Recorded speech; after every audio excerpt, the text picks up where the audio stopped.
friends and ladies and gentlemen, distinguished guests, I really only wish it could have been in better times.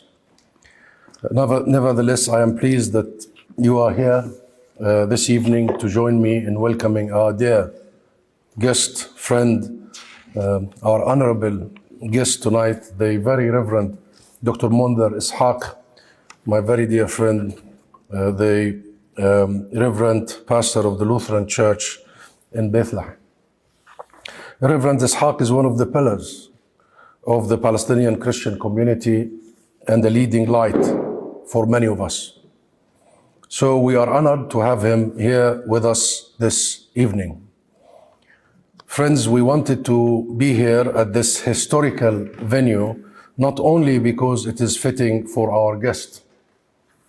Not sure how Baptists and Lutherans get along. Do you? But because of the esteemed history of the Bloomsbury Baptist Church, Dr. Simon Woodman, for over 170 years, this church has played an important role in serving its community and in supporting all those that are marginalized, dispossessed, and fighting for their rights. As early as 1850s, this church took a strong stand against those that practiced or condoned slavery. It provided essential public services for women and children from families facing economic hardship. Please join me in thanking Reverend Dr. Simon Woodman and this church.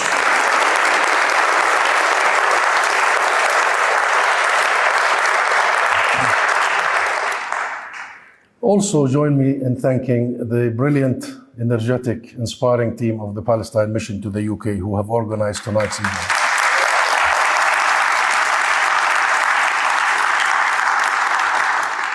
And in 1961, the Reverend Dr. Martin Luther King delivered his first London sermon from this very venue, from this very podium.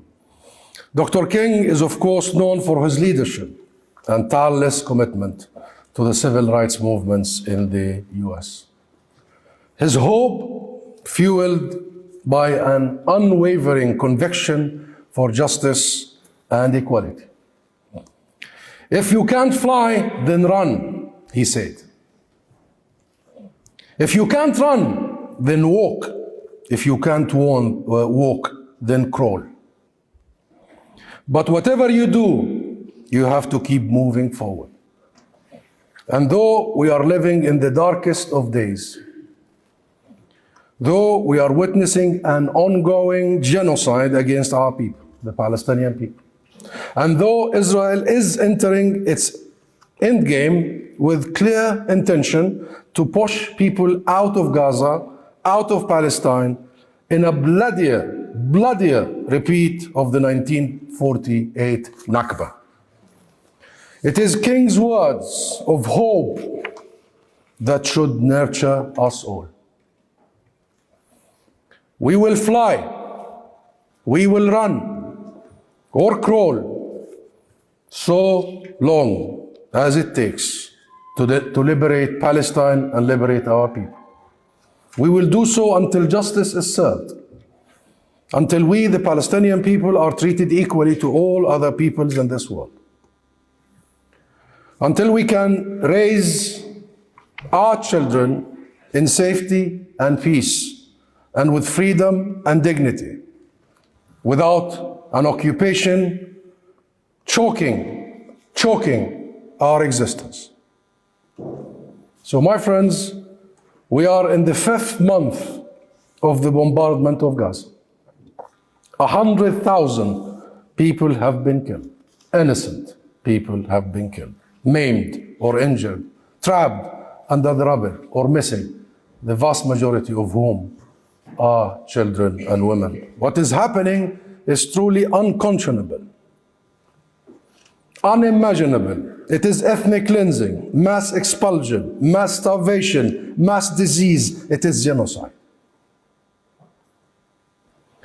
That in this day and age, until this day and age, this level of carnage could be normalized, and the international community locks on. Failing to act and doing nothing to stop the bloodshed. They say that the future is our children. Israel killed 12,000 Palestinian children in less than 130 days. Unprecedented. That's more than any comparable period in modern history.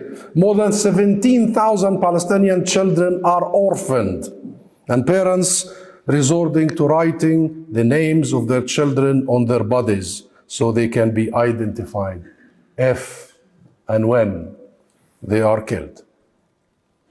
Indeed, it was not an overt statement when the UN Secretary General said at the outset of this that Gaza has turned into a graveyard of children.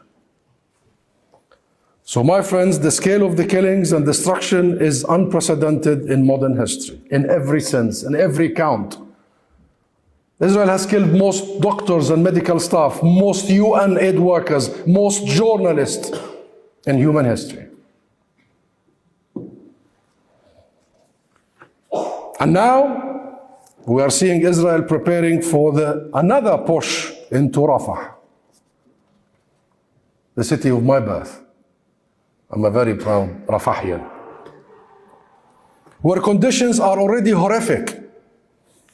1.4 million sleeping in makeshift tents with nowhere left to go, in the cold, with no water, no food, no medicine, and still being bombed. And the response of the international community? Words, statements of sympathy, empty, hollow words.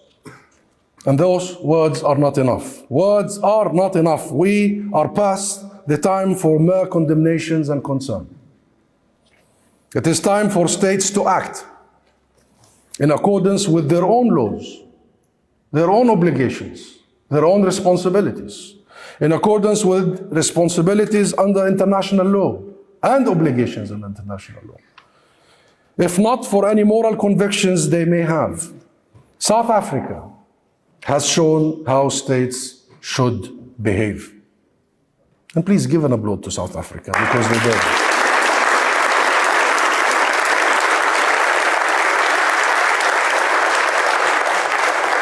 Utilizing the tools and instruments of the international rules-based order, a system that we all agreed on after the horrors of the Second World War.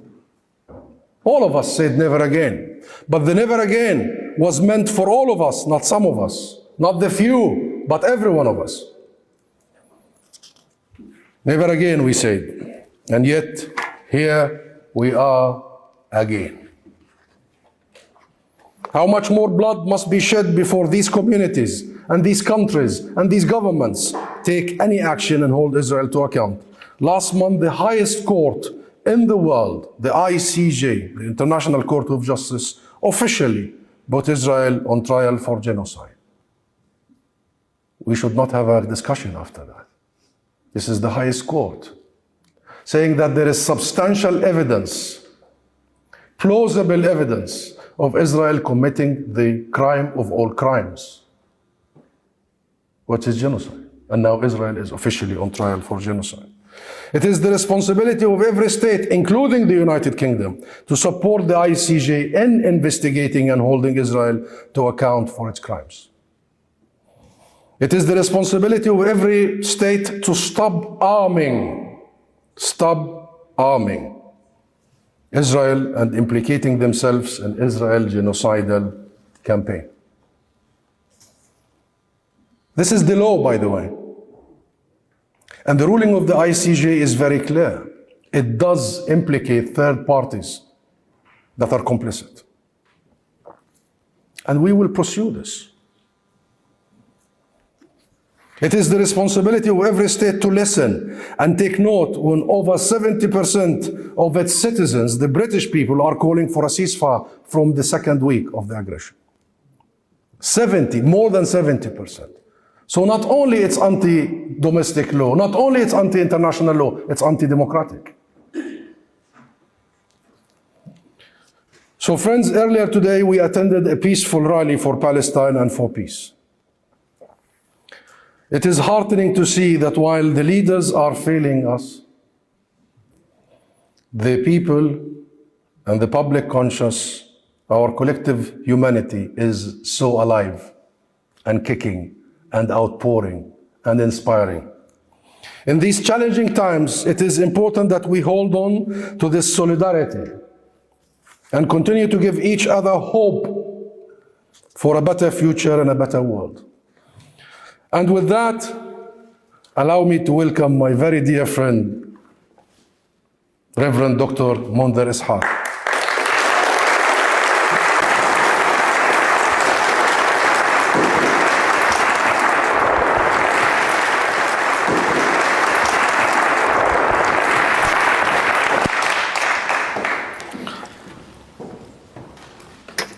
Your Excellency, أخوي صديقي Hussam, Reverend Simon, and dear friends, I wish I was here in different circumstances. Yet in the midst of pain and darkness, what a beautiful image for us to meet in a church from different backgrounds, all united in our thirsty for justice. This is amazing, and I'm really grateful for this moment. I come to the UK with a heavy heart and with contradictory feelings. Never would I have expected that I will still be calling for a ceasefire 130 days after this war broke. It's amazing. What happened to humanity? What is wrong with us? Do Palestinians matter? I come to the UK with its history of colonialism.